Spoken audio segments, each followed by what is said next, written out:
आज नरसिम्हा राव के स्टैट्यू का इफ्तिताह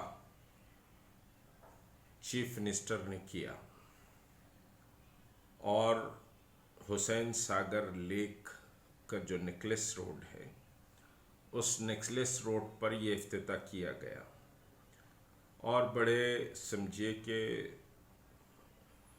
अहम अंदाज से चीफ मिनिस्टर ने इस समझिए नरसिम्हा राव की जो एक साला तकरीबात थी उसका समझिए इख्तिताम किया इस मुजस्समे की नक़ाब कुशाई के साथ। गवर्नर भी बहरहाल पूरा वेल ऑनर एक प्रोग्राम किया गया। नरसिम्हा राव का मुजस्समा ही लगाना था तो कहीं और दूसरी जगह लगाते। हुसैन सागर के समझिए कि नेकलेस रोड पर नरसिम्हा राव का मुजस्समा लगाया गया है और इसी नेकलेस रोड पर उस मनहूस को समझिए जलाया भी गया जिसकी लाश को कुत्ते भी नहीं खाए थे। ये अपने आप में एक तारीख है। और फिर सबसे बड़ी समझिए कि अहम बात ये है कि इस तकरीब के मौके पर कुरान पाक की भी तिलावत कराई गई, भजन भी पढ़ाए गए और मुस्तकिल समझिए कि राम का भजन पढ़ा जाता रहा और फिर क्रिश्चियन से समझिए कि बाइबल भी पढ़ाई गई।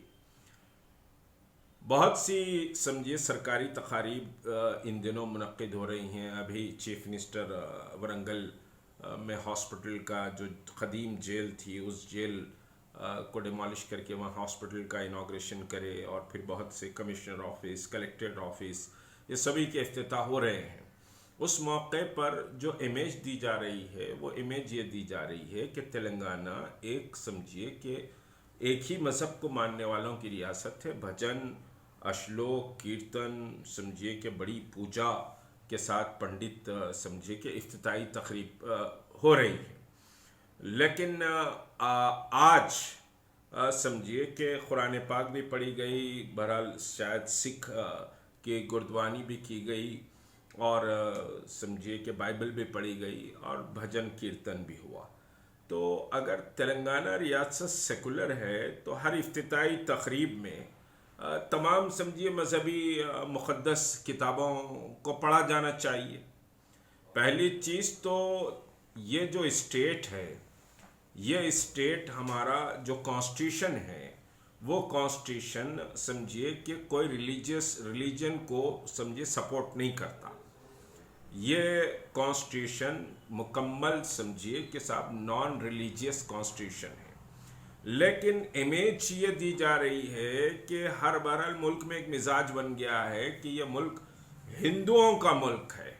सिर्फ समझिए कि साहब इफ्तिताह के मौके पर हमारे चीफ मिनिस्टर तो बहुत ज़्यादा फेथ रखते हैं इन सारी चीज़ों पर, तो बड़े बड़े भजन कीर्तन होते हैं।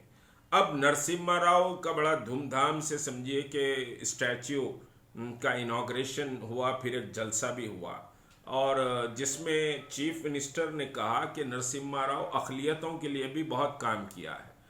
यकीनन मुल्क को समझिए कि साहब मुल्क में नफ़रत की फ़िज़ा को पैदा करने, हिंदुओं और मुसलमानों के दरमियान एक बड़ी दीवार को खड़ी करने और फिर आरएसएस के हाथों में खिलौना बनने का काम नरसिम्हा राव ने किया है। बहुत बड़ा काम किया है अक़लियतों के लिए और बाबरी मस्जिद को न सिर्फ शहीद किया बल्कि उस वक्त नरसिम्हा राव के पीरियड की बात मैं बतला रहा हूँ। ज़रा समझिए कि तारीख़ के आईने को हम खंगाल भी लेना चाहिए। बाबरी मस्जिद की शहादत के बाद 2800 मुस्लिम नौजवानों को पुलिस की गोलियों की वजह से उनकी शहादत हुई। मैं नहीं कह रहा हूँ, पार्लियामेंट रिकॉर्ड मौजूद है, बहुत से एमपीज के स्पीचेस मौजूद हैं और समझिए कि उन गोलियां जो पुलिस ने चलाई थी वो गोलियां सीनों पे मारी गई थी, कोई पैरों पे नहीं मारी गई थी। और सिर्फ समझिए कि 6 दिसंबर, 7 दिसंबर, 8 दिसंबर 1992 ये 3 दिन में करीब 2800 मुस्लिम नौजवानों को पुलिस ने टारगेट किया था मुख्तलिफ रियासतों में, मुल्क में। तो ये बहुत बड़ा कारनामा नरसिम्हा राव का और जय नरसिम्हा राव का समझिए कि नारा लगाया गया, जय तेलंगाना का नारा लगाया गया। तो ये समझिए कि बहरहाल रियासत के चीफ मिनिस्टर किस तरफ रियासत को ले जाना चाह रहे हैं या कौन से शख्स को प्रोजेक्ट करके आने वाली नस्लों को क्या बताना चाह रहे हैं, मैं समझने से कासिर तो नहीं हूँ। मैं समझ रहा हूँ कि वो किस डायरेक्शन पर जा रहे हैं।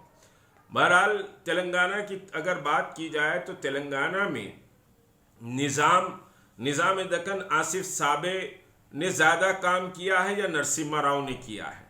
नरसिम्हा राव के 5 साल का पीरियड गया, 5 साल के पीरियड में तेलंगाना में कोई बड़ा प्रोजेक्ट नहीं आया, जबकि आसिफ साबे निज़ाम दक्कन के ताल्लुक